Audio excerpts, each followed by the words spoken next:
조금 전 보셨듯이 윤 대통령이 이른바 문재인 케어를 작심 비판하고 노동개혁을 필두로 개혁 드라이브에 나서겠다는 의지를 보였지만 거대 야당이 있으니 쉽지 않을 듯하죠. 원주희 기자 좀 더 자세히 알아보겠습니다. 원 기자, 건강보험 개혁 이야기부터 해보겠습니다. 오늘 윤 대통령이 문재인 케어 얘기를 꺼냈단 말입니다. 그 배경이 뭘까요? 당장 이제 건보 재정이 2028년이면 바닥이 날 것으로 전망이 되는 등 정상화가 시급하다는 인식 때문인 것으로 보이는데요. 대통령실은 기본적으로 이 같은 문제가 당장의 인기를 위해 해야 할 개혁을 미루는 지난 정권의 포퓰리즘 정책 때문이라고 보고 있습니다. 지난 5년 동안 전기료를 동결해서 한전의 빚이 146조까지 늘어났다는 점도 꾸준히 지적을 하고 있고요.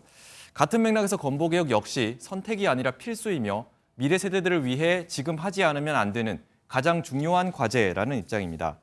윤 대통령은 지난 5월 국회 시정연설에서 연금, 노동, 교육 등 3대 개혁 과제를 제시했었는데 이 건보개혁 또한 이에 버금가는 중요한 과제로 판단하는 것 같습니다. 그러니까요.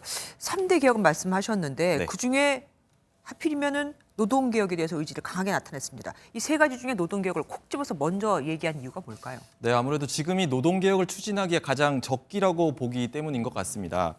대통령실은 최근 화물연대 파업에 엄정 대응하면서 윤 대통령 지지율이 30% 후반까지 올라가는 등 우호적인 여론 형성에 성공했다고 보고 있는데요.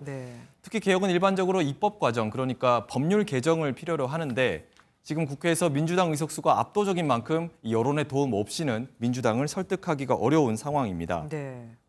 대통령실 고위 관계자는 MBN과의 통화에서 역대 어느 정권도 노동개혁 관련 여론 조성이나 공감대 확보에 성공하지 못했다라면서 이번은 반드시 성공시키겠다는 의지를 강하게 밝혔습니다.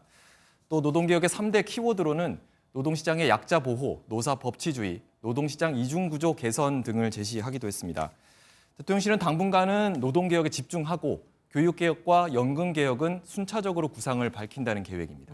대통령이 또 이런 말도 했습니다. 자유민주주의를 깨려는 세력과는 절대 타협해서는 안 된다고요. 네. 근데 윤 대통령은 자유민주주의를 깨려는 세력이 끊임없이 거짓말을 하고 반복해서 선동한다라고 말을 했습니다. 그러면서 대중을 속이거나 폭력으로 겁을 주려 한다라고도 언급을 했는데요. 윤 대통령은 이런 세력과 절대 타협해서는 안 된다. 이런 걸 바로잡지 않으면 국가가 아니라고 강조를 했는데 대통령실은 특정한 세력을 염두에 둔 것은 아니라고 설명을 했습니다. 하지만 누구 들으라고 한 것 같기는 합니다. 윤 대통령이 국무회의에서 축구대표팀 상금 배분 문제도 재차 꺼내 들었습니다. 그렇습니다. 대한축구협회가 16강 진출에 따른 170억 규모의 피파 상금 가운데 절반가량인 70억가량을 선수단에게 지급할 계획이었는데요. 이 금액이 좀 배분이 너무 적다라고 윤 대통령이 지적했다는 겁니다. 들어보시죠. 우리는 게임의 결과만을 얘기하지만 그 과정에서 선수들에게 정당한 보상이 돌아가도록 시스템을 마련했는지 점검할 필요가 있습니다. 네, 이 문제가 제기가 되자 정몽규 대한축구협회장이 어제 사비로 20억 원을 별도로 기부를 해서 선수단에게 돌아가는 포상금이 115억 원으로 늘어났다고 합니다. 대통령의 말이 세긴 세나 봅니다. 지금까지 원주희 기자와 함께했습니다. 안녕하세요. 김주하입니다. 공정하고 신속한 MBN 뉴스, 유튜브를 통해서도 만나보실 수 있습니다. 특히 더 많은 뉴스와 라이브를 보고 싶으시다면 오른쪽을 눌러서 구독하시면 됩니다. 어렵지 않죠? 빠르고 정확한 뉴스로 계속 찾아뵙겠습니다.